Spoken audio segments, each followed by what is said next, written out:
You are listening to the Lawyer Stories podcast with host Benny Gold. Lawyer Stories was founded in July 2017 on Instagram and is an expanding global network of lawyers and law students sharing their personal journeys to the noble profession of the practice of law.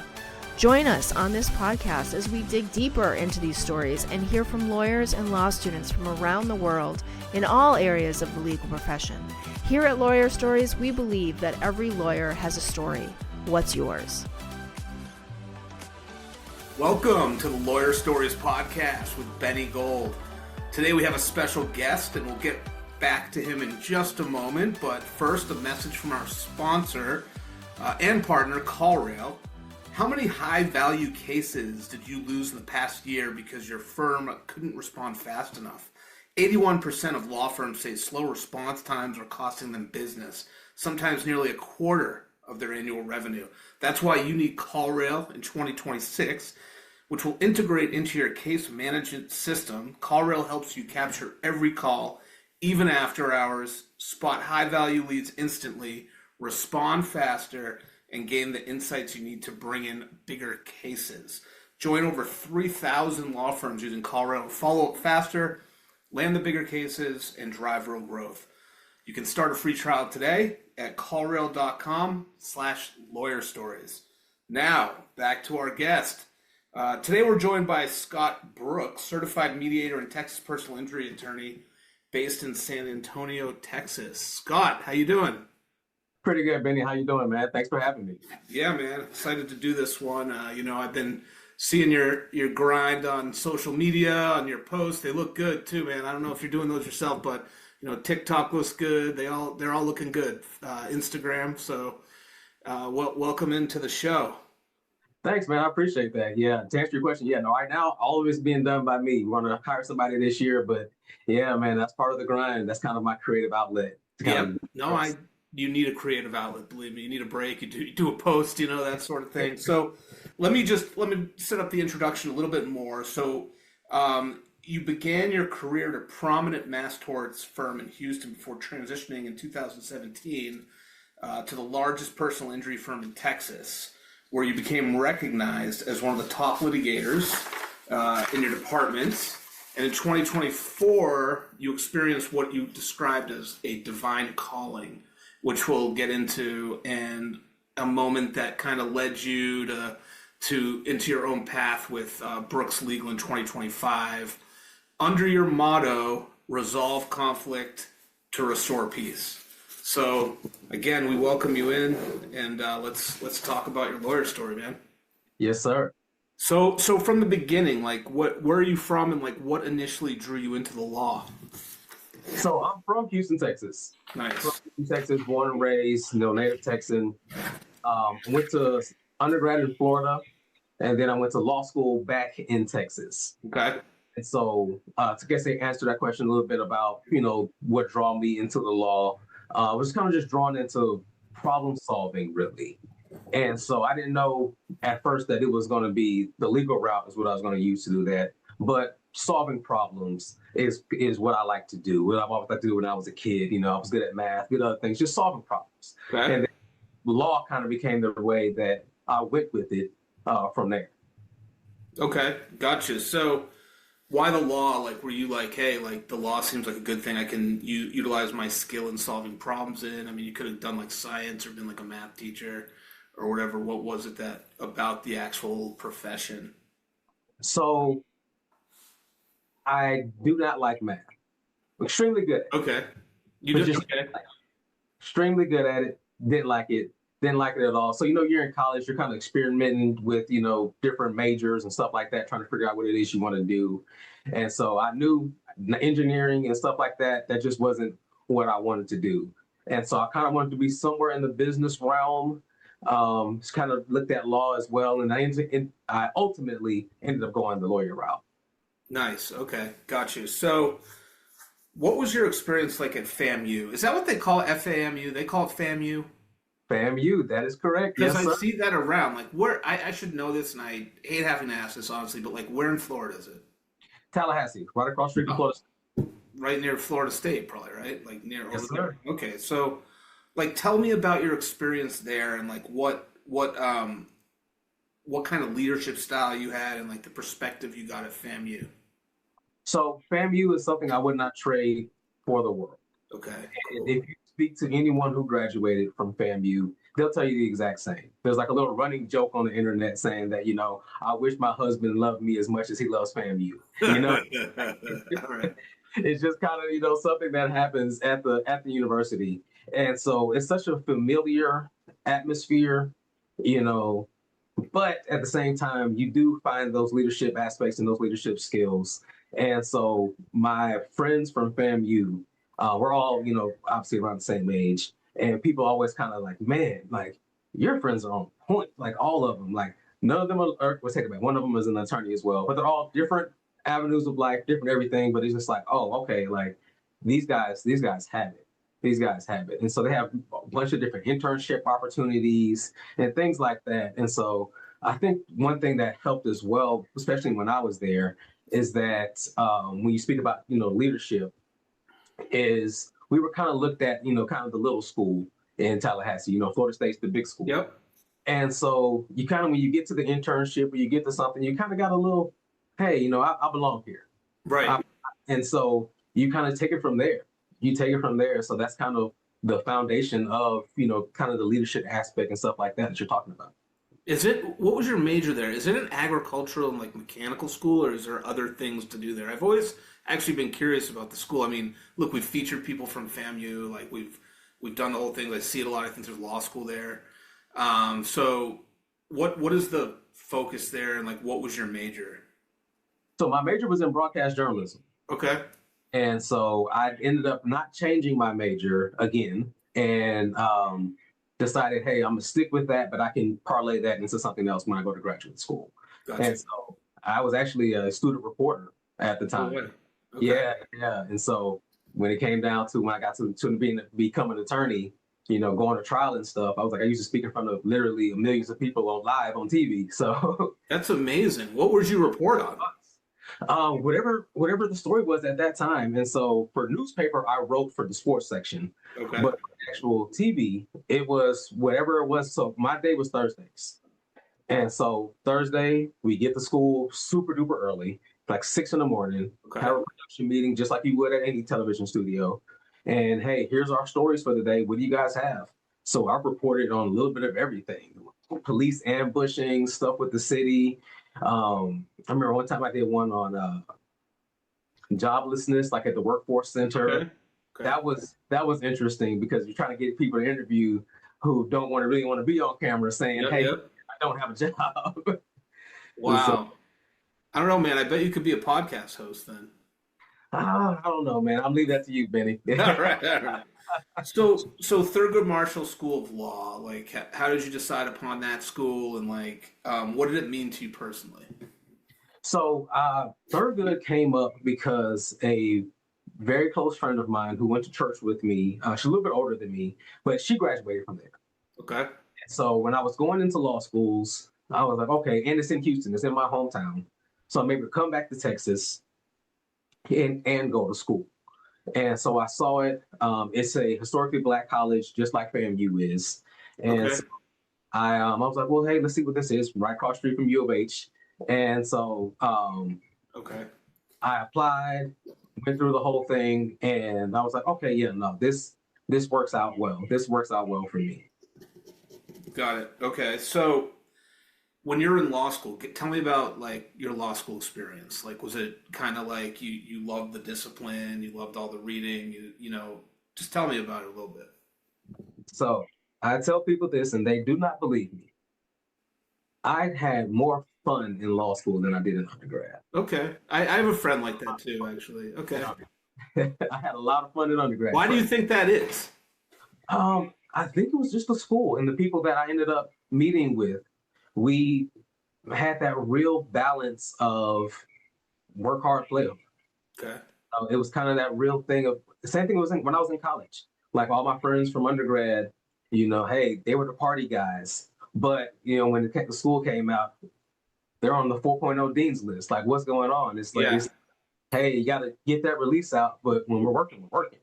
Right. And so I don't know if similar people attract each other or what. I I don't know the psychology behind it, Interesting. but that's kind of how it was. And we kind of, me and my friends kind of made it like, hey, this is what we're doing. We're going to have a great time. But, this is our careers. This is our lives we're playing with. So like, we can't mess it up, but Right. we got to have that release at the same time. Yeah, no, for sure. So like when you're going through law school, like what area did you see yourself in? Was it always personal injury? So no, actually it wasn't. Coming into it, I was like, okay, I'm gonna do some sort of business law, just because, I have problem solving and things like that. Yep. And so, because my first internship was actually with the Chamber of Commerce, Really? yeah, in Houston. So that was actually my first internship, and I loved it. It was great. It was great experience. The guy that hired me, anytime I see him, it's always great to see him, and we always reminisce about that summer, that internship that we had there. And so personal injury came about because a friend of mine was interned at a personal injury firm, and summertime came up, and he was like, "Hey, they're looking for more people if you want to do something different." And so I think, kind of most people in law school, you're like, hey, you should try to intern at different places just to see Yep. what you like, what you don't. Yep. And so I interned at a personal injury law firm, and I loved it. I loved it.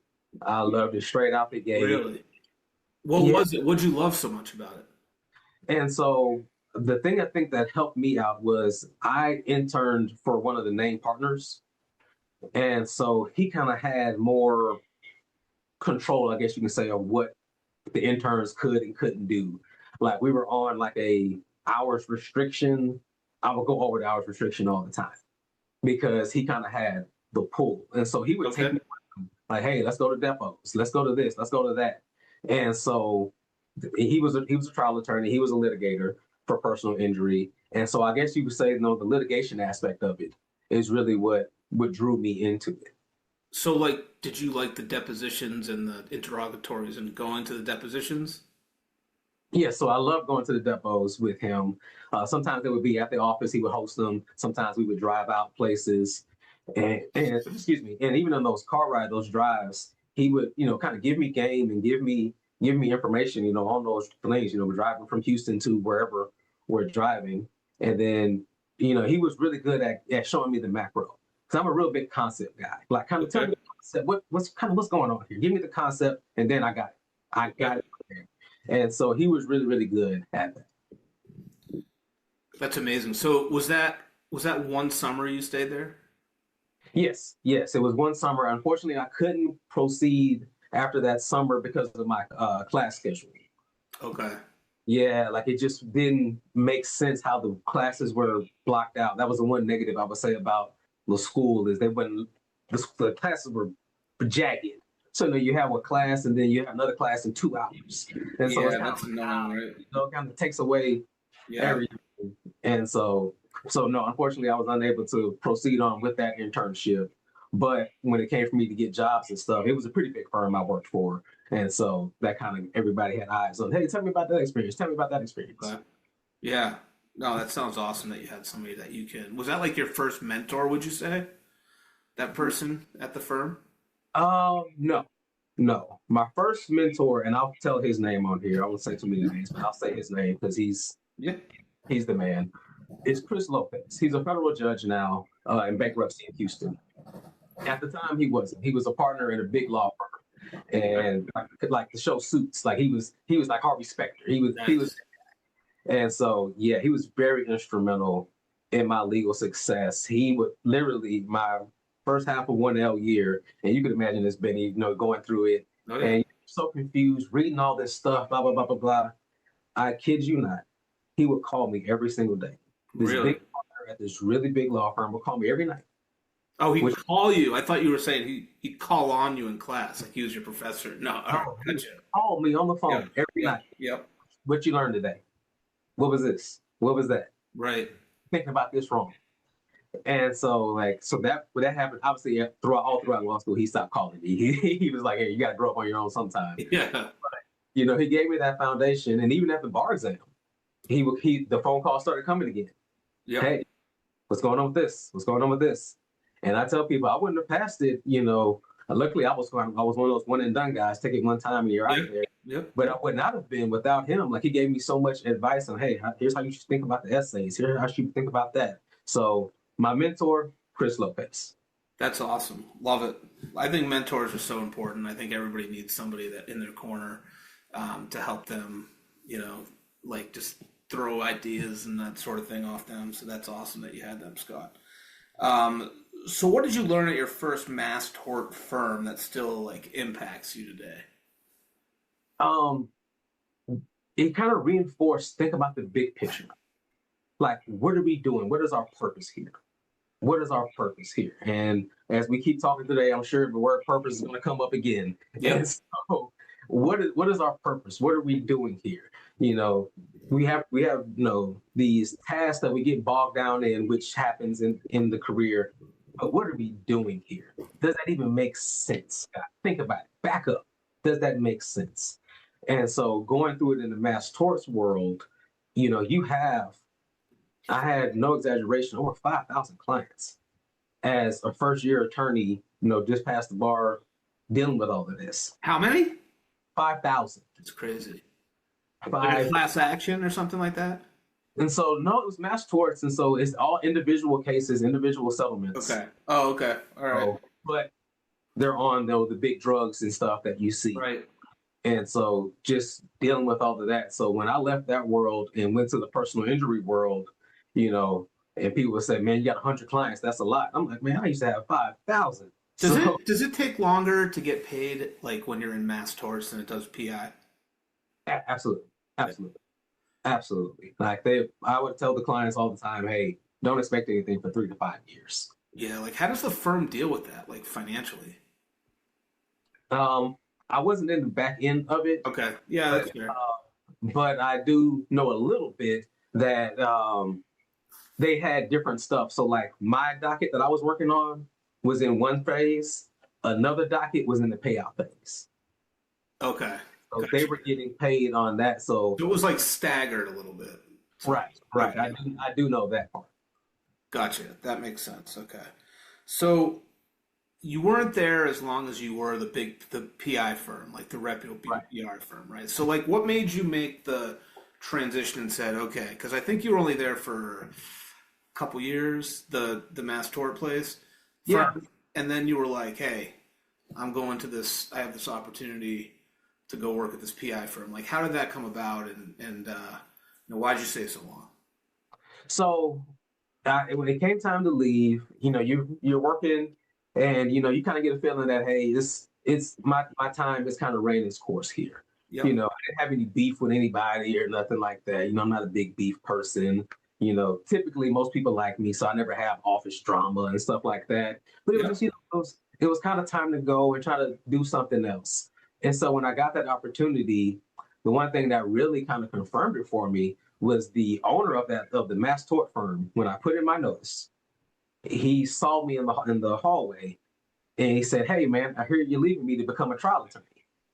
Okay. Because at the mass torts firm, I was not a litigator. I was kind of, for lack of better terms, a glorified paralegal, for lack of better terms. Okay. And so he was like, man, I hear you're leaving me to become a trial attorney. And I kind of looked at him and I was like, yeah. And he was happy for me. He was like, man, that's good. You're young. He was like, I tried it. I didn't like it. This is why I do what I do now. He was like, but that's good, man. You need to get that experience. Yada, yada, yada. So that kind of confirmed when he was like, man, yes, go do that. That's great for you. And how'd that opportunity come about? You just kind of saw it out there, or somebody came to you, approached you? Yeah. So how it came about was I saw it on, I think like the state bar, like a news blast out type of thing. And I actually had sent it for a friend of mine that worked at the firm with me. He was ready to transition as well. And he was kind of looking at, man, I want any and everything. Just let me know what it is. And so I saw it. I told him. And so he did the interview, filled out the application, and he liked it so much. He was like, man, Scott, I think you should apply for this job, yada, yada, yada. And I was like, man, I'm not going to, step on your toes. We're both, competing for the same job. He's like, no, They're hiring for different offices. I really think you should look at it, man. And so that's really how that kind of came about. Just kind of seeing something on a Yeah. class for a friend of mine, and he did it and was like, "Brother, I think you should do it too." Yeah. Wow, that's awesome. So what you get to the big firm, like, or the big the largest PI firm in Texas, right? So Right. like what is the environment like there? Was it culture shock? Was it more hours? Was it about what you were expecting? So yes, culture shock. Hours were about the same, just a little earlier. I worked at the mass torts firm from usually about 9 to 7. At the PI firm, it was Uh, 8 to 6. So just kind of pushed it up a little bit. And the Excuse me. Woo. All right. there's no worries. Bless you, bless you. Thank you. So the culture, how do I say this? Where we were in our office, and I'm smiling when I say this because this is so hilarious. And in my old coworkers, that they see it, they'll back this up. It was almost like a frat house, like a legal frat house, because Really? all of us were 25, 26 years old. There was almost no women attorneys there in that office. They were all in different offices, but in our office, there really wasn't a whole lot of female attorneys. It's So crazy, man. They like separated you guys up. Like, well, you don't want that. yeah, no, so I don't think it was on purpose. It was, Yeah. I think it was just the city, because when they offered you, they said, "Hey, we have openings in multiple cities." And so I was working in Corpus Christi, to give you that. And so Corpus Christi, Texas. And so because I came to a point where I was doing interviewing, and almost all of the women attorneys that we offered chose to operate in different offices. They didn't want to operate down in Corpus Christi. But the guys are kind of like, "I don't care, wherever, just put me wherever." Yeah. Okay. So, Gotcha. yeah, and so it was great. Like, it was a whole hustle and bustle figuring this thing out, but it was like I said, kind of had a frat house type vibe, like, not Animal House or anything like that, but just, bunch of young dudes. Hey, we're grinding, started making really good money and stuff like that, and so it was, you know, Wolf of Wall Street without the debauchery, Wow. you That's know. awesome. So you must have made some pretty good friends there, like a lot of contacts, or you guys probably went out together, hung out. Sounds like it was awesome. Exactly. Some of my closest friends came from Yeah. that term. So that sounds like a fun environment. I mean, minus the women who are all at the firm in like probably like Austin, Texas or something. They're probably Right. so. No, I'm just kidding. So what do you think like separates top litigators from average ones in those like high volume type of areas, firms? So a couple things. One, your mindset of, hey, this is what I should do. Two, and I'll expand on that in a second. Two is your exposure to everything. And three, your willingness just to stick through it. Yeah. Stick through it. Because I'll give you an example. I know we're kind of jumping around a little bit here, but when I got to the litigation part, I had nothing but crap, man. Like, people say, the cases, like, it was cases nobody else wanted. Literally, it was Really? went through cases, gave me the ones that no one else wanted. Okay. But I worked through them. Man, worked through them, figured it out, went through the minutia, kept getting training, kept sticking it out, stuff like that. And so by the time I rose up to being one of the top producers, some of the other people were looking that came after me and were like, "Man, like, how's he doing this? How's he doing that?" I'm like, "Man, these good cases are easy when you've dealt through the bad ones. Right.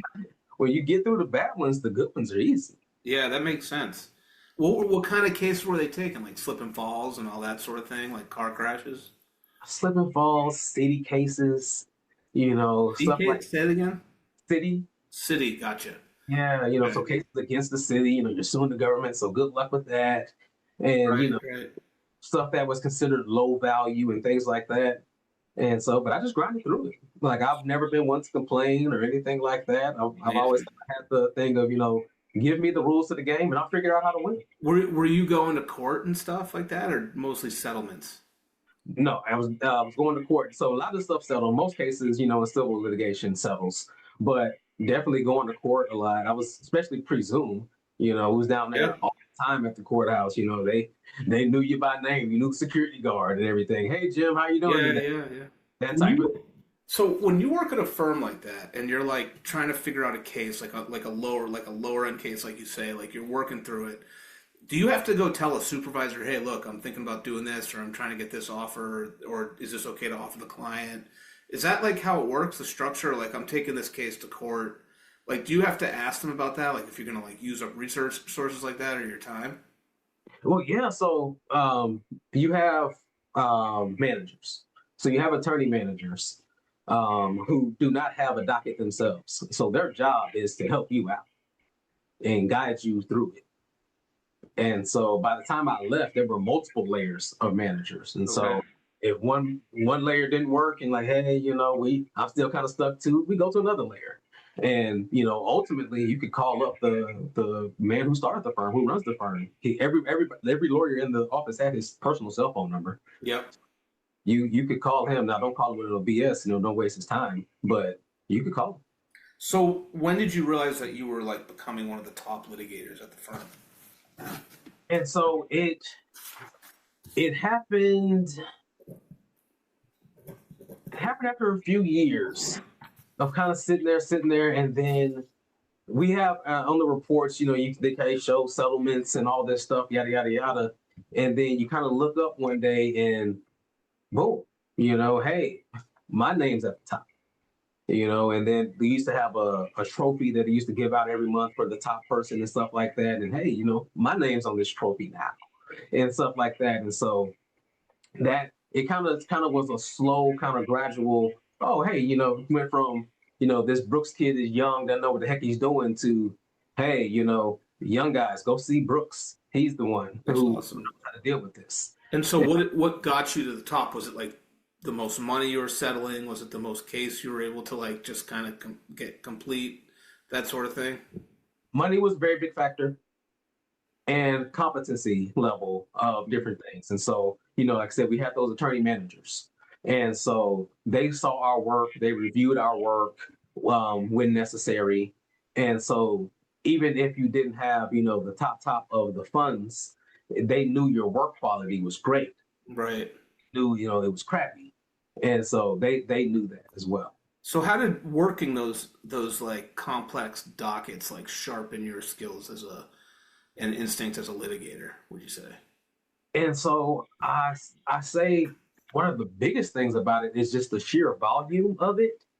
You keep going and, sometimes you lack of better terms, excuse my language, sometimes you go and you get your ass kicked. Yeah. It happens. You go up against a guy. I remember, I'll never forget this one time. I was so upset. This guy who had been doing it for like 40 plus years, and I've never been intimidated by anybody. Like, I don't care. But he thoroughly dog walked me that day. Really? Wow. Oh man, it was bad. It was bad. And so, but then now you kind of how does that happen? Like, what do you mean by that? He had counters to everything. He was just so very well prepared. Very, very well prepared. I thought the case was going to be this. He turned it into that. And, I showed up with a butter knife to a fight, and, he's got, the sharpest machete, and he's got a gun in his back pocket just in case that didn't work. And so, he came ready to rock and roll, and he rolled me. Wow. So give us one courtroom lesson that young attorneys rarely hear but need to understand. So in the courtroom, especially now, like, especially with all the Zoom stuff and everything, and I hate to be the old guy, stay off my lawn, but get to the courthouse, number one. Be there in person, even if they offer Zoom. If you can be there in person, get there in person. I like it. The person who's there, it's much easier to convince a judge, me and him looking face to face, or me and her looking face to face, than looking through the computer screen. It's just that simple. If you're there, the other person isn't, you got an automatic advantage just because you're there. Because think about it. the judge woke him or herself up to drive down there. The court reporter woke themselves up to drive down there. The bailiff woke themselves up to drive down there. Everybody got out their bed, brushed their teeth, hopefully, did everything they needed to do to get down there. And you decided to throw on, a sports jacket without even, pants on to do this Zoom hearing. Right. They're going to appreciate the person who put in the effort. And so I think that's the biggest thing for these young guys, man. Like, you got to get down. Yeah, I think that's fantastic advice, actually. I've never really heard it like that, so that's really cool advice. How would you say like you prepare differently for cases now than you did when it was your first year practicing? And so now when I prepare for a case, I prepare from I know what I'm about to do. Back then, I'm just, hey, I'm doing what someone else told me to do. And now I know what works for me and what doesn't work for me. Right. Because at the end of the day, you can't be anybody but yourself. That's true. You got it, because it'll come out anyway, right? Yeah, like you can try to put on that act, and if you're not a loud adversarial person, you can try to put on the TV, bang the table. It's not going to come off that thing. It's going to suck. It's going to. And so you got to prepare for yourself. For sure. So Scott, you've described 2024 as a divine moment. Like, what happened? So, I'm working. I'm doing my thing. I'm grinding. I, come off my best year, financially and all that stuff or whatever. And it kind of get that feeling of it's time to do something else now. And so it's like, what? Like I'm coming up on 10 years in the game, yada, yada. I think I'm about to do this thing forever. Like I'm catching a really, really good groove, Yeah. And it just what kind of won't let you go. And so I didn't know exactly what it was at that time, but I just know the feeling. And so that was kind of the feeling. And then didn't let me go. And I go to church a lot. I'm very, very big into my religion. Okay. So, pray about it and stuff like that. And then you start to kind of get clarity over the time of, oh, that's what this feeling is. Because I never, had the desire before then to start my own firm and do stuff like that. Like that was never, I didn't grow up in the 7th grade saying, hey, I'm going to own a law firm one day. Right. That wasn't my thing. So when that feeling came upon me, that entrepreneurial, hey, I didn't know what it was because I had never had that feeling before. Yeah. So it took a little while for it to happen. So what's like the first step you took toward launching your own firm? If you've never had that feeling before, even quietly, like you say you never had that feeling before, like what's the first step that you took to feeling like maybe it's time to move on after you had that feeling? So after you have that feeling and go through it, it's like, okay, if this is what I'm supposed to do, kind of launch out, do my own thing, am I supposed to do the exact same thing that everybody else is doing? Yeah. Because I can do that here. I don't need to leave and do my own firm to do that. And so that's when the real soul searching kind of comes into play of what am I supposed to do? So go ahead. Sorry. But yeah, and so when that happens, that's kind of when the whole thing comes back to the conflict resolution. Right. Okay. So what advice, we're going to get into like your firm, but what advice can you give somebody who's thinking about launching their own firm?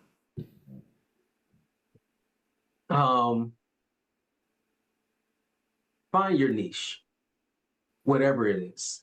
And now granted, there's only X amount of areas of law. And we all know that. But find your niche in whatever that area is. Whatever that area of law is, find your niche, find something that makes you different.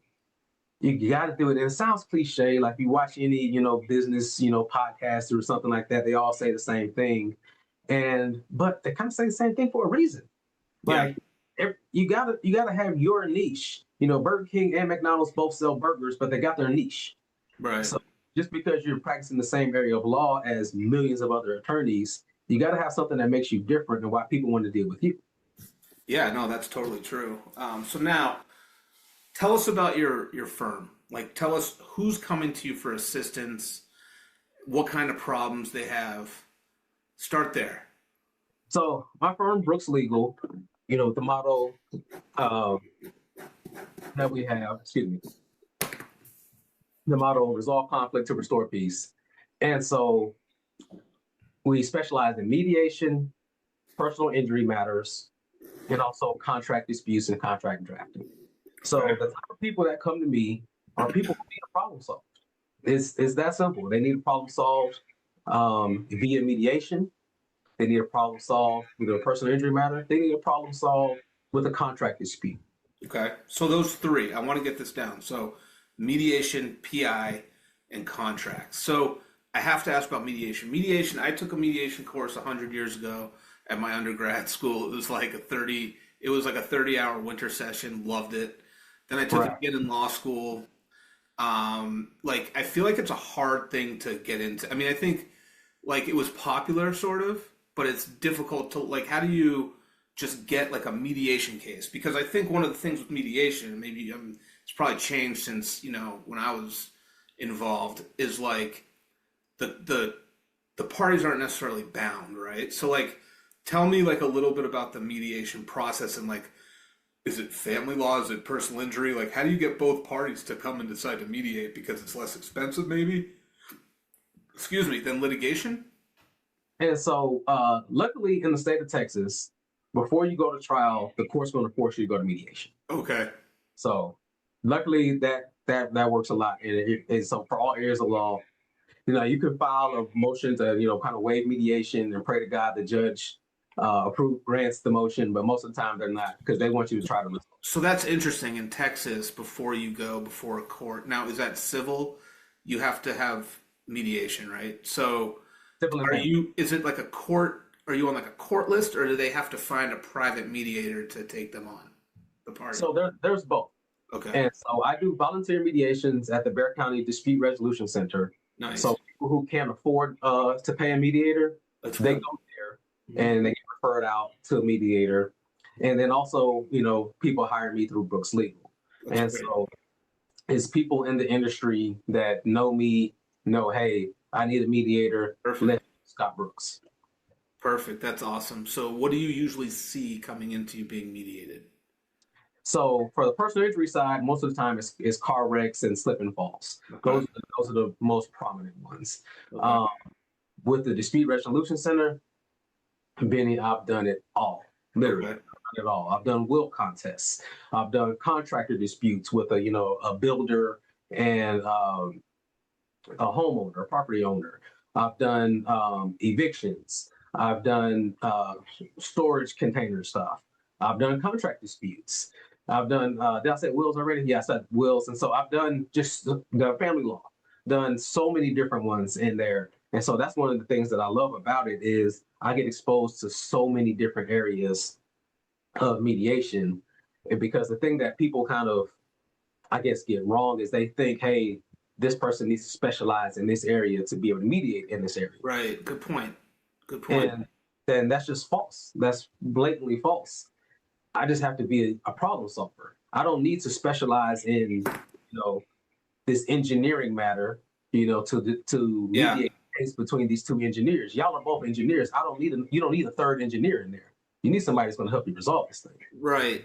No, that makes sense. And so, Scott, do like a lot of Texas attorneys try to add this on to their practice? Since, I mean, I think I thought some sort of things, like in Connecticut, I used to do housing law.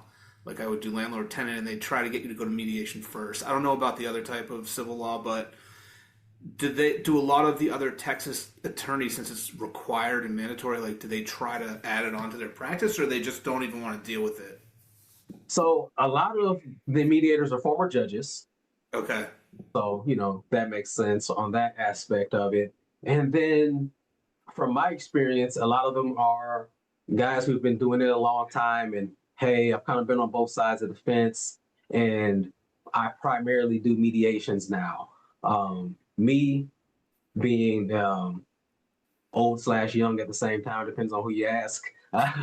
You're a youngster, man, I can tell.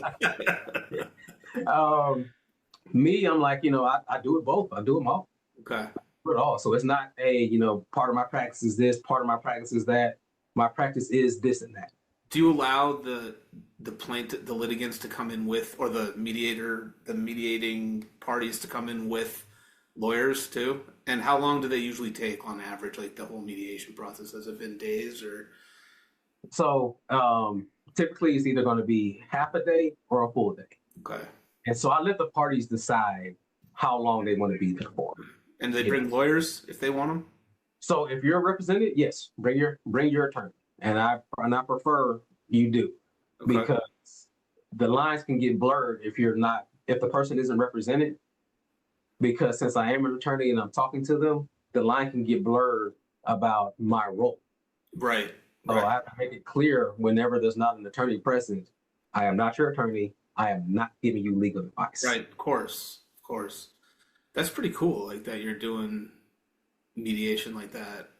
Tell us about the contracts and the PI. Do you like still having your hand in PI and doing a lot of that? Like, which is the biggest piece of your practice right now too?